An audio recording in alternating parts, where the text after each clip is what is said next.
Hello friends, this is A K. Welcome to ए के learning world. आज हम बात करेंगे जो हमारी जो सीरीज चल रही है सीटेट जुलाई 2023 CDP यानी बाल विकास एवं शिक्षा शास्त्र यानी बाल विकास एवं शिक्षा शास्त्र यानी चाइल्ड डेवलपमेंट एंड पेडागोजी की जो सीरीज चल रही है आज उसकी 30 क्लास है यानी 30th क्लास है यानी 30वीं क्लास है। तो उसके में कौन सा टॉपिक चल रहा है हमारा लर्निंग यानी अधिगम यानी सीखना जो हमारा टॉपिक चल रहा है उसका आज आई थिंक सातवां आज सिद्धांत है।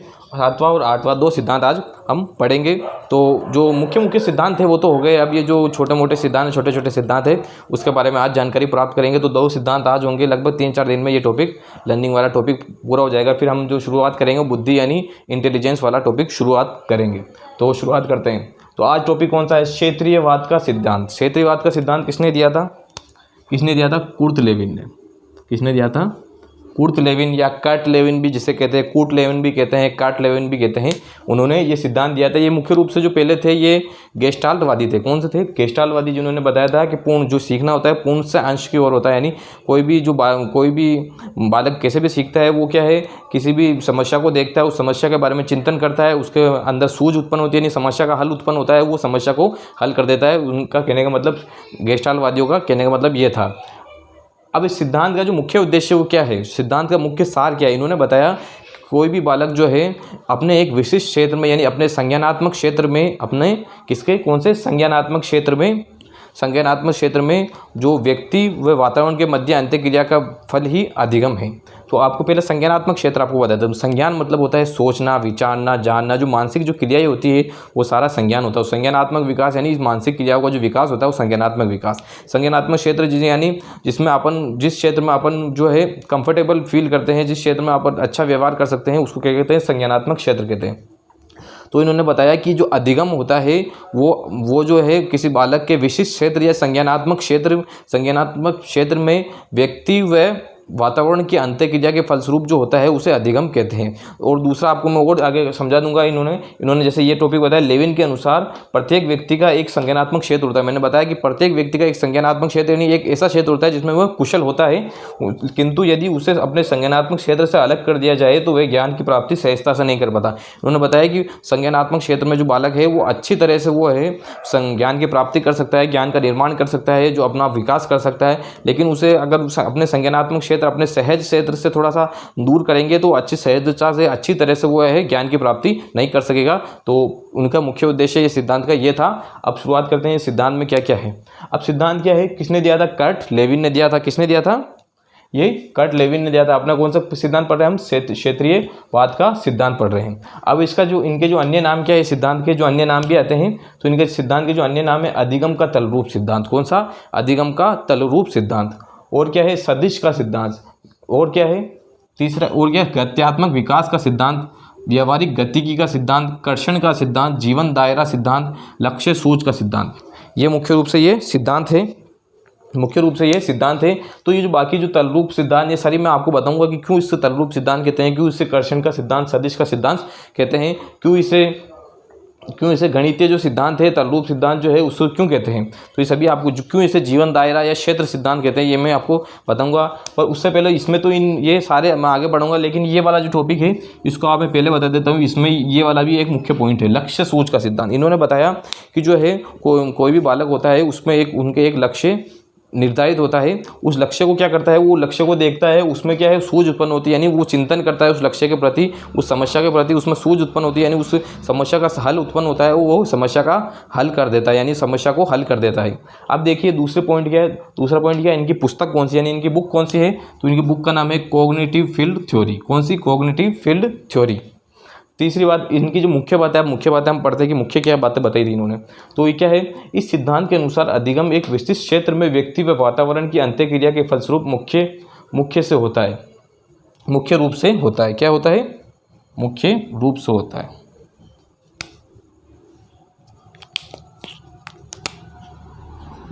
मुख्य रूप से होता है। यानी इन्होंने बताया कि जो है इस सिद्धांत के अनुसार जो अधिगम यानी सीखना जो होता है, बालक जो सीखता है, बालक जो लर्निंग करता है, बालक जो सीखता है बालक जो अधिगम करता है वो एक विशिष्ट क्षेत्र यानी उसका जो संज्ञानात्मक क्षेत्र है जिसमें वो सहजता से सीख सकता है, तो उसमें एक विशिष्ट क्षेत्र में वो है व्यक्ति यानी उस बालक व जो वातावरण है उनके मध्य जो अंत्यक्रिया होती है, उनसे जो अंत्यक्रिया होती है उनके माध्यम से बालक सीखता है। अब देखिए इसका उदाहरण कैसे, जैसे हम राजस्थान में रह रहे हैं या हम भीलवाड़ा में रह रहे हैं, तो हम जहाँ रह रहे हैं, हम पुराना जहाँ से पहले शुरू से रह रहे हैं या जहाँ पर रहते हुए हमको टाइम हो गया, या वो हमारा संज्ञानात्मक क्षेत्र हो गया, यानी वहाँ के हम सहजता से रहते हैं, तो वहाँ पर जो हम किसी भी टॉपिक को, किसी भी चीज़ को हम जो अपने वातावरण समाज से संस्कार, अलग अलग जो संस्कार, रीति रिवाज और जो आदर करना, ये सारी जो है, या कोई भी किसी भी टॉपिक जो है हमारे जो टीचर्स के, क्योंकि उनकी भाषा भी हमें अच्छे तरह से समझ में आती है, यानी हमारा जो संज्ञानात्मक क्षेत्र में उसमें हमें अच्छे तरह से हम समझ में आ जाते हैं। अगर यही हम राजस्थान के हम कहीं बाहर जाए, जैसे हम बंगाल में जाएँ तो वहाँ की भाषा अलग है, तो हमें समझने में दिक्कत होती है, या उनकी लैंग्वेज अलग है, उनका पढ़ाने का तरीका अलग है, उनके सब जो अलग अलग उनके रीति रिवाज है, तो उनमें क्या हमें सीखने में असहजता महसूस होती है। यानी हम अच्छी तरह से,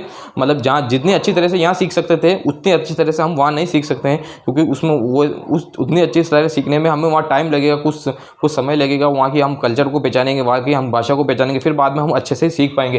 तो इन्होंने ये बताया कि बालक जो है अपने संज्ञानात्मक क्षेत्र में अच्छे तरह से सहजता से सीखता है। इन्होंने बताया जो लर्निंग जो होती है, देखो मैंने जो ये जो सिद्धांत है इसका जो ये सूत्र है ये बता देंगे। एल यानी लर्निंग, यानी जो अधिगम होता है वो किसके, एक तो क्षेत्र, एफ यानी फील्ड इनटू फील्ड, कोष्टक पी यानी जो साइकोलॉजिकली जो मानव होता है, प्राणी जो होता है, साइकोलॉजिकल ऑर्गेनिज्म, यानी जो मनोवैज्ञानिक जो प्राणी होता है वो प्राणी है, वही यानी एनवायरनमेंट, यानी इन तीनों के अंतःक्रिया से जो होता है बालक सीखता है। अब देखिए ये मुख्य टॉपिक है, ये मुख्य बिंदु है, इस मुख्य बिंदु को देखिए।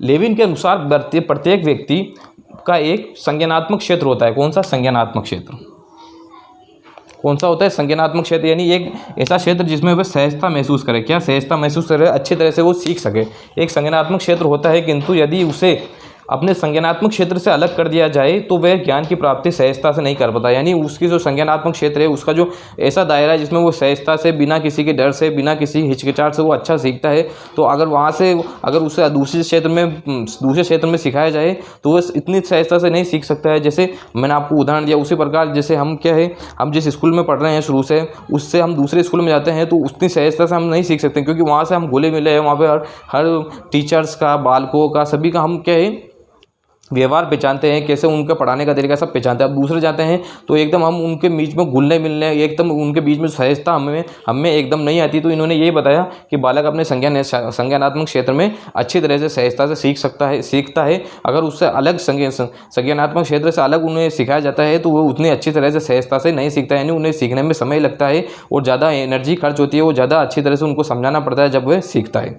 अब देखिए जो ऊपर जो टॉपिक आए थे, जो संप्रत्यय, इन्होंने जो संप्रत्यय बताए, इन्होंने 3 संप्रत्यय बताए, यानी विचार बताए अपने सीखने में।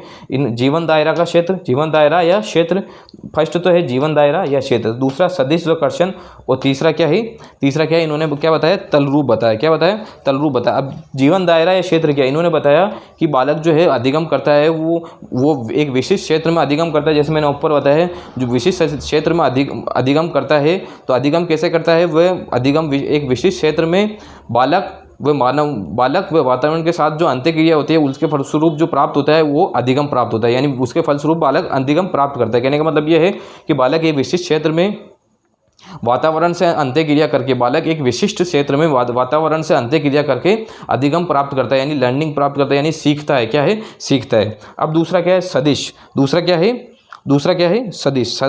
सदिश क्या है, एक वेग शक्ति है। ये क्या है, एक भौतिक राशि है। सदिश व कर्षण एक वह शक्ति है जो बालक के अंदर जो उपस्थित वह शक्ति है जो अपने लक्ष्य को या तो अपने लक्ष्य के करीब पहुंचाती है या अपने लक्ष्य से दूर ले जाती है, यानी वह शक्ति है। इसके कहने का मतलब ये है कि बालक के अंदर एक विशेष शक्ति होती है जिसके माध्यम से वह लक्ष्य के लक्ष्य को प्राप्त करने की जो है क्षमता रखता है। अगर वो उस शक्ति को सही दिशा में अगर उपयोग करे, सही दिशा में, इन्होंने सदिश में क्या है, सदिश एक दिशा बताती है। आपने देखा होगा, आपने सामान्य तौर पर सुना होगा, मैंने नहीं हो तो मैं बता दूँ, सदिश का निशान होता है वो ऐसे होता है। कैसे होता है, ऐसे निशान होता है। ऐसे मैं ऊपर बता देता हूँ, सदिश का निशान इस तरह से होता है। कैसे होता है, इस तरह से सदिश का निशान होता है, तीर की तरह। कैसे, तीर की तरह सदिश का निशान होता है। तो इसमें यह बताता है कि अगर बालक अपनी शक्ति, अपनी क्षमता को जो है एक सही दिशा में, अगर अपने लक्ष्य के केंद्रित अगर वो कार्य करे तो वो है उस लक्ष्य को प्राप्त कर सकता है। अगर वह उस शक्ति को सही दिशा में नहीं लगाए तो वो लक्ष्य से दूर भी हो सकता है। तो इन्होंने बताया कि सदिश एक आंतरिक शक्ति होती है। क्या होती है? आंतरिक शक्ति होती है। अब दूसरा कर्षण क्या है? कर्षण क्या है? वातावरण में उपस्थित वह शक्ति। क्या है? वातावरण में उपस्थित वह शक्ति है जो बालक को लक्ष्य के करीब पहुंचाती है, लक्ष्य से दूर ले जाती है। यानी जब बालक खुद मेहनत करता है तो कहते हैं ना कि जब बालक खुद मेहनत करता है तो उसमें वातावरण भी साथ देता है, उसके माध्यम से बालक जो है जल्दी से जल्दी सीखता है। कैसे? जल्दी से जल्दी वातावरण के माध्यम से वो सीखता है। तो अगर बालक सही दिशा में अगर लक्ष्य को प्राप्त करने की सही दिशा में अगर कार्य करता है तो वातावरण भी उसको लक्ष्य के पास पहुंचाने में सहायता करता है। तो अगर वो सही तरह से कार्य नहीं करता तो वातावरण भी उसके लक्ष्य से उससे दूर ले जाता है। तो यही है कर्षण। मतलब क्या है? वातावरण से प्राप्त हुआ आकर्षण जो किसी लक्ष्य को, बालक के लक्ष्य को या तो उसके करीब ले जाता है या वो उस लक्ष्य को दूर ले जाता है। तो इसी को क्या कहते हैं? कर्षण कहते हैं। तो और तीसरा क्या है? तल रूप। क्या है? तल रूप। अब तल रूप क्या है? एक गणितीय जो शब्द है। क्या है? एक गणितीय शब्द है। तल रूप क्या है? एक गणितीय शब्द है जो क्या है, इसमें क्या होता है? बालक जो है तल रूप, इसका मतलब ये होता है कि बालक जो होता है अलग अलग क्रिया करके, अलग अलग कोशिश करे। बालक क्या होता है? बालक के जीवन में जब वो लक्ष्य को प्राप्त करता है तो उसके मध्य बहुत सारे अवरोध आते हैं। क्या आते हैं? अवरोध आते हैं। तो क्या है? वो अलग अलग क्रिया करते हैं, यानी अलग अलग क्रिया करते हैं, अलग अलग वो है अपनी आकृतियाँ बनाता है। आकृतियों को कहने का मतलब ये नहीं कि वो चेहरे की आकृतियाँ बना रहा है कोई, उसका कहने का मतलब ये आकृतियाँ मतलब ये है, आकृतियों का मतलब ये अपना जो संज्ञानात्मक क्षेत्र है उसके अलावा भी वो जो अलग अलग, यानी कभी अगर वो पढ़ाई करता है तो कभी वो एग्रेसिव होता है, कभी वो खुश होता है, कभी वो ज़्यादा जोश वाला होता है, कभी कम जोश वाला होता है। तो अलग अलग उसने अपने अलग अलग उसकी भाव भंगिमा होती है, अलग अलग उसके रूप होते हैं। तो अलग अलग रूप के द्वारा वो क्या है? लक्ष्य को प्राप्त करता है। और लक्ष्य को प्राप्त करने के बाद वो अपने संज्ञानात्मक क्षेत्र, अपने सामान्य क्षेत्र में वापस आ जाता है। यानी अगर कोई बालक जैसे सिंपल जो नॉर्मल बालक होता है, जैसे वो खुश रहने वाला बालक, मुस्कुराहट वाले बालक, तो वो सामान्य तौर पर तो वैसा रहता है। लेकिन जो कोई लक्ष्य प्राप्त करना होता है, जब वो अग्रेसिव भी हो जाता है, जब वो थोड़ा कभी कभी गुस्सा भी हो जाता है, कभी वो रोने भी लग जाता है टेंशन में, कभी वो ज़्यादा जोश में भी आ जाता है, कभी वो उदास भी हो जाता है। तो क्या वो अलग अलग उसकी आकृतियाँ होती है, अलग अलग जो है उसकी भाव भंगिमा, अलग अलग जो है अलग अलग रूप होते हैं जिसके माध्यम से वो बालक अपने लक्ष्य को प्राप्त करता है। तो उसी को क्या कहते हैं? तल रूप कहते हैं। क्या कहते हैं? उसी को क्या कहते हैं? तल रूप कहते हैं। तो इसका प्रयोग उसी में किया गया। तो आपको समझ में आ गया होगा। अब देखिए अगला क्या है? इसका निष्कर्ष क्या है इस सिद्धांत का?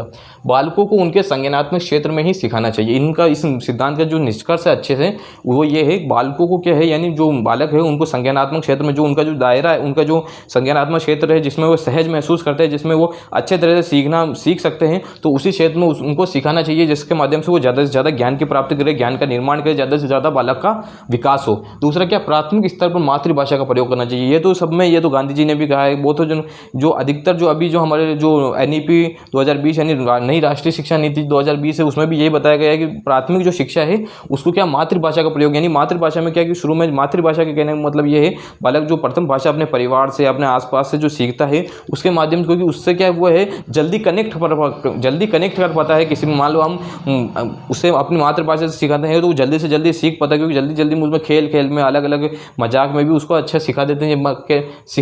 पर अगर उसे अलग भाषा में प्रयोग किए तो पहले उसे अलग भाषा सीखने में थोड़ा टाइम लगेगा, फिर उसके माध्यम से वो उसे आनंद की अनुभूति नहीं होगी जिससे वो जल्दी से जल्दी सीख सके। जितनी आनंद की वो अनुभूति उसे किससे? मातृभाषा से होगी। क्या? मातृभाषा से होगी, वो मातृभाषा से जल्दी सीख पाएगा। तो मुख्य रूप से सिद्धांत ये था, इन्होंने बताया कि बालक जो है, बालक को अपने उसके संज्ञानात्मक क्षेत्र में सिखाना चाहिए। संज्ञानात्मक क्षेत्र यानी संज्ञान मतलब होता है मानसिक क्रिया, सोचना, समझना, विचारना। और संज्ञानात्मक क्षेत्र यानी उससे संबंधित जो क्रिया है, जो उसके आसपास जो क्षेत्र है जिसमें वह सहजता महसूस करता है सीखने में, उसको क्या कहते हैं? संज्ञानात्मक क्षेत्र कहते हैं। तो इन्होंने बताया कुर्ट लेविन ने या कर्ट लेविन ने कि बालक को उसके संज्ञानात्मक क्षेत्र में सिखाना चाहिए जिससे वह ज़्यादा से ज़्यादा ज्ञान का निर्माण कर सके, ज्ञान को प्राप्त कर सके, वो ज़्यादा से ज़्यादा बालक का विकास हो सके। अगर उसे उसके संज्ञानात्मक क्षेत्र से दूर किया जाएगा तो क्या होगा? बालक जो उससे संज्ञानात्मक क्षेत्र से दूर किया जाएगा तो बालक वो अच्छी तरह से सीख नहीं पाएगा जैसा वह अपने संज्ञानात्मक क्षेत्र में सीखता था। अब इसमें क्या है, एक आपको बताया था, हाँ, एक ये लाइन ले गई, कुर्ट लेविन प्रारंभिक गेस्टाल्टवादी थे। मैंने आपको पहले बताया था, पहले वो गेस्टाल्टवादी थे, लेकिन ये तारीख भी आप याद, एक डेट भी आप याद रखना कि 1947 में, 1947 या 1917 में ईस्वी में वो क्या है, जो गेस्टाल्टवादी जो थे वो उनसे अलग हो गए थे। किससे? गेस्टाल्ट संप्रदाय से वे अलग हो गए थे। तो मुख्य रूप से ये सिद्धांत हो गया। अब दूसरा सिद्धांत क्या है? आठवां सिद्धांत ऑलपोर्ट का गेस्टाल्टवाद के संबंध में प्रयोग। यानी इन्होंने भी एक प्रयोग किया था ओलपोर्ट ने किसने, प्रयोगकर्ता कौन है, ओलपोर्ट, तो आप समझ में आ गया होगा ओलपोर्ट प्रयोग करता है। इन्होंने एक गेस्टाल्टवाद के संदर्भ में एक प्रयोग किया था। अब प्रयोग में इन्होंने क्या करा, पहला प्रयोग इसमें किससे करा, नर्सरी के बच्चों पर किया, यानी नर्सरी, यूकेजी, अलग अलग जो कक्षाएं होती है, शुरू जो फर्स्ट जो क्लास होती है, प्ले ग्रुप, नर्सरी जो होती है शुरू की कक्षाएं, तो वही है, नर्सरी के बच्चों पर प्रयोग किया। अब कितने बच्चे थे, 44 बच्चे। तो आप याद रखना कि कितने बच्चे थे, 44 बच्चे थे। वो इनकी जो उम्र क्या थी, वो 18 से 48 माह, यानी 18 माह, यानी आप समझ लो 18 माह यानी 1.5 साल से 48 माह यानी 12 माह, 12 यानी लगभग 4 साल के बच्चे तक। कितने, 4 साल के बच्चे, यानी 1.5 साल से 4 साल के बच्चे थे इसमें। अब क्या इन्होंने प्रयोग किया, इनको प्रयोग को मैं आपको पहले समझा देता हूँ। इन्होंने क्या, एक बड़ा बक्सा लिया, उस बक्से के ऊपर क्या खिलौने रख दिए, इन्होंने खिलौने रख दिया। उसके पास क्या, इन्होंने एक छोटा बॉक्स रख दिया, एक सीढ़ी रख दी, एक कुर्सी रख दी। अब क्या करा इन्होंने क्या करा कि उन बालकों को कहा कि तुम्हें एक एक खिलौना लेना है जो तुम्हें पसंद आए। तो क्या हुआ कि सब बच्चे क्या खिलौना लेने गए। जो बड़े थे वो पहले ऊपर चढ़ के खिलौना उन्होंने ले लिया, जो अच्छा बड़ा खिलौना था, अच्छा खिलौना था, उन्होंने पहले ले लिया, और जो बच्चे तक के खिलौने थे वो छोटे बच्चों ने बाद में लिए। तो इन्होंने क्या समझाना चाहा, इन्होंने बताया कि क्या है कि जो छोटे बालक होते हैं उनमें सूझ की कमी होती है, उनमें क्या सूझ की कमी होती है, यानी उनमें सूझ कम होती है। धीरे धीरे उम्र के साथ जो है सूझ में वृद्धि होती है। सूझ में वृद्धि यानी बालक किसी कोई समस्या को देखता है तो उस समस्या से उस समस्या को देखकर वो चिंतन करता है। क्या करता है, चिंतन यानी मानसिक क्रिया करता है। वो उस समस्या का हल प्राप्त करने की कोशिश करता है मानसिक रूप से, और उसमें एक सूझ उत्पन्न होती है, उसमें एक समस्या का हल करने की एक जो विचार उत्पन्न होता है, उस विचार को क्या कहते हैं, सूझ कहते हैं। क्या कहते हैं, सूझ कहते हैं। वो विचार उत्पन्न होता है, उस विचार के माध्यम से बालक को क्या करता है, उस समस्या का हल प्राप्त करता है। तो इन्होंने ये बताया कि छोटे बालकों में सूझ की कमी होती है, और धीरे धीरे उम्र के साथ साथ बालक में सूझ की वृद्धि होने लग जाती है। इसी प्रकार इसलिए तो इन्होंने बताया कि जो बड़े बालक थे उनमें सूझ अधिक थी, इस माध्यम से उन्होंने जल्दी, किसी ने सीढ़ी लगा के, किसी ने कुर्सी लगाकर पहले खिलौने प्राप्त कर लिए, क्योंकि उनमें सूझ ज़्यादा थी छोटे बालकों की अपेक्षा, जिसके माध्यम से उन्होंने जल्दी खिलौने प्राप्त कर लिए। और छोटे बच्चों में जो सूझ की कमी थी, जिसके माध्यम से उन्होंने क्या है, बाद में उन्होंने खिलौने प्राप्त किए। तो ये देखिए, G.W. ऑलपोर्ट ने अपने प्रयोग में 44 खिलौने ऊंचाई पर रखे तथा बालकों को एक खिलौना लेने के लिए प्रेरित किया, यानी एक खिलौना लेने के प्रेरित किया। उसमें पता चला कि बड़े बच्चे पहले, वे छोटे बच्चे बाद में खिलौने प्राप्त करते हैं। इसमें एक एक लिख देता हूँ मैं आपको, जिससे आपको लिखने में भी सही लगेगा कि आपको बाद में समझने में। एक क्या है, एक एक खिलौना लेने के लिए प्रेरित किया। उसमें पता चला कि बड़े बच्चे पहले, व छोटे बच्चे बाद में खिलौना प्राप्त करते हैं। मैंने आपको ये बताया कि इसमें क्या है, छोटे बच्चों में सूझ की कमी रहती है, बड़े और उम्र के साथ साथ सूझ में वृद्धि होने लग जाती है। जिससे क्या है बालक जो है सूझ जल्दी चिंतन करके जल्दी समस्या का हल करते हैं। जैसे मतलब कहने का मतलब ये है, ऊपर बॉक्स पर रखे जो बालक जो खिलौने हैं, उनमें जो बड़े बालकों ने जल्दी खिलौना प्राप्त कर लिया, क्योंकि उनमें सूझ की वृद्धि हो गई थी, जिसके माध्यम से उन्होंने जल्दी से चिंतन करके सूझ लगा कि कैसे उसको प्राप्त करें। किसी ने सीढ़ी लगाई, किसी ने कुर्सी लगाई, उसके माध्यम से उन्होंने जल्दी से खिलौने प्राप्त कर लिए। और छोटे बालकों को बाद में टाइम लगा उनको खिलौने प्राप्त करने के लिए। तो इन्होंने ये बताया कि जो बड़े बच्चे हैं वो जल्दी खिलौना प्राप्त कर लेते हैं, छोटे बच्चे बाद में प्राप्त करते हैं। अब निष्कर्ष क्या है, ओलपोर्ट ने अपने इस प्रयोग के आधार पर स्पष्ट किया कि जो बालक अधिक आयु के होते हैं उनमें सूझ अधिक होती है, यानी सूझ आयु के अनुसार बढ़ती जाती है तथा जंतुओं की अपेक्षा मानव में ज़्यादा होती है। मैंने आपको ये बताया कि जो है बालक की जो सूझ होती है, बालक सूझ मतलब ये होता है, अगर कोई समस्या है, उस समस्या को देखकर बालक चिंतन करता है, यानी मानसिक क्रिया करता है, उस समस्या का हल प्राप्त करने की कोशिश करता है। फिर बाद में उसके मन में जो विचार आता है, जो उस समस्या को हल करने का जो विचार आता है, एकदम जो विचार आता है, उस विचार को क्या कहते हैं, सूझ कहते हैं। क्या कहते हैं, विचार, सूझ कहते हैं, जिसके माध्यम से वो समस्या का हल करता है। तो उसी विचार को क्या कहते हैं, सूझ कहते हैं। क्या कहते हैं, सूझ कहते हैं। तो इन्होंने बताया कि छोटे बालकों में जो है सूझ की कमी होती है, वो बड़े और उम्र के साथ साथ जो है बालकों में सूझ में वृद्धि होती जाती है, सूझ बढ़ती जाती है। जिसके माध्यम से इन्होंने ये बताया कि जो बड़े बालक ने खिलौने पहले प्राप्त किए, छोटे बालक ने बाद में प्राप्त किए, क्योंकि बड़े बालक में ज़्यादा बड़े बालक में छोटे बालकों की अपेक्षा सूझ ज़्यादा थी, और छोटे बालकों में सूझ की जो है बड़े बालकों की अपेक्षा कमी थी। कहने का मतलब ये है कि छोटे बालक में सूझ कम थी, वो बड़े बालकों में सूझ ज़्यादा थी। कहने का मतलब क्या है कि जो उम्र के साथ साथ सूझ में वृद्धि होने लग जाती है, यानी जो विचार होते हैं, जो सूझ होती है, जो चिंतन होते हैं, उसमें वृद्धि होने लग जाती है। जिसके माध्यम जो चिंतन होता है उसमें वृद्धि होने लग जाती है, जिसके माध्यम से वो समस्या का समाधान करता है बालक। तो उन्होंने ये मुख्य रूप से निष्कर्ष रिसर्च में ये बताया, उन्होंने बताया कि मानव जंतुओं की अपेक्षा मानव में ज़्यादा सूझ होती है। इन्होंने बताया कि जंतुओं की अपेक्षा आप उन्हें सामान्य तौर पर आप समझते हैं कि कोई भी जो आज जो मानव है, जो अच्छे जो बड़े बड़े जानवर होते हैं, बड़े बड़े जंतु, उनको भी कंट्रोल कर लेता है, क्योंकि उनमें सूझ की वृद्धि होती है, जानवरों में सूझ की कमी होती है। इसलिए क्या है, उन्होंने बताया कि जो मानव जो है चिंतन करके, जंतुओं से ज़्यादा चिंतन करके किसी भी समस्या का हल जल्दी से जल्दी प्राप्त करता है। तो इन्होंने ये बताया कि जंतुओं की अपेक्षा मानव में ज़्यादा सूझ होती है। क्या होती है? सूझ होती है। इसका उदाहरण कैसे? जैसे अब एक हाथी है, वो इतना बड़ा जानवर है लेकिन उसे मानव कंट्रोल कर लेता है। एक शेर है, वो इतना बड़ा जानवर लेकिन उसे मानव कंट्रोल कर लेता है। पहले जो डायनासोर कहते हैं वो होते थे, उनको भी मानव कंट्रोल कर लेते थे, पहले कहते हैं कि कर लेते थे। आपने वो चित्रात्मक जो है मूवी देखी होगी, चलो वो उनको नहीं माने, फिर भी तो भी आपने बड़े बड़े जानवर देखे होंगे, जिराफ देखा होगा, हाथी देखा होगा, अलग अलग जो गेंडा देखा होगा, राइनो, जो अलग अलग जो है उनको आपने देखा होगा, उनको भी क्या है, मानव कंट्रोल कर लेते हैं, क्योंकि उनमें सूझ की अधिकता होती है। किसकी अपेक्षा? जंतुओं की अपेक्षा सूझ की अधिकता होती है। किसमें? मानवों में होती है। किसमें? मानवों में जंतुओं की अपेक्षा सूझ की अधिकता होती है। इसके माध्यम से वे जल्दी किसी समस्या का हल ढूंढ लेते हैं। कौन? मानव। तो अगर आपको ये वीडियो पसंद आई तो वीडियो को लाइक करें, चैनल को सब्सक्राइब करें, एके लर्निंग वर्ल्ड, और ज़्यादा से ज़्यादा शेयर करें। किसको? एके लर्निंग वर्ल्ड को, जिससे आपके साथ वालों का भी जो है मदद हो सके, उस चैनल को ग्रो होने में मदद हो सके। तो आज हमने कौन सा सिद्धांत पढ़ा? एक तो क्षेत्रीयवाद का सिद्धांत जो कि कर्ट लेविन ने दिया था, और दूसरा ऑलपोर्ट का सिद्धांत। कौन सा? आलपोर्ट या ओलपोर्ट भी कहते हैं, जिनने ओलपोर्ट या आलपोर्ट भी कहते हैं, आलपोर्ट का गेस्टाल्टवाद के संदर्भ में आज प्रयोग पड़ा। तो ये दोनों सिद्धांत पढ़े, 3-4 दिन में ये टॉपिक भी हो जाएगा। तो आप इसके साथ जुड़े रहिए। आपको ये सिद्धांत समझ में आया तो इसे वापस देख के आप नोट्स भी बना सकते हो। अगर आपको पूरा सीटेट का जो कोर्स पढ़ना है तो इसे फर्स्ट क्लास से लास्ट क्लास तक देखिए, इसकी प्ले लिस्ट बना रखिए, तो आप इससे अच्छी तरह से देखें, तो आपको अच्छे से समझ में आ जाएगा। सारे टॉपिक आपको अच्छे से समझ में आ जाएगा। वो हमेशा ये याद रखिए, मुस्कुराते रहिए, क्योंकि और कुछ जाएगा नहीं जाएगा। मुस्कुराहट लास्ट तक रहेगी, वो हमेशा रहेगी। आपकी डेथ के बाद भी, या हमारी डेथ के बाद भी मुस्कुराहट रहेगी, कि हाँ वो मुस्कुराहट हमेशा ज़िंदा रहेगी। तो हमेशा याद रखिए कि मुस्कुराते रहिए, और जब तक सफल ना हो तब तक लगातार कोशिश करते रहिए। इसी के साथ आपसे विदा लेता हूँ। एके लर्निंग वर्ल्ड। Thank you.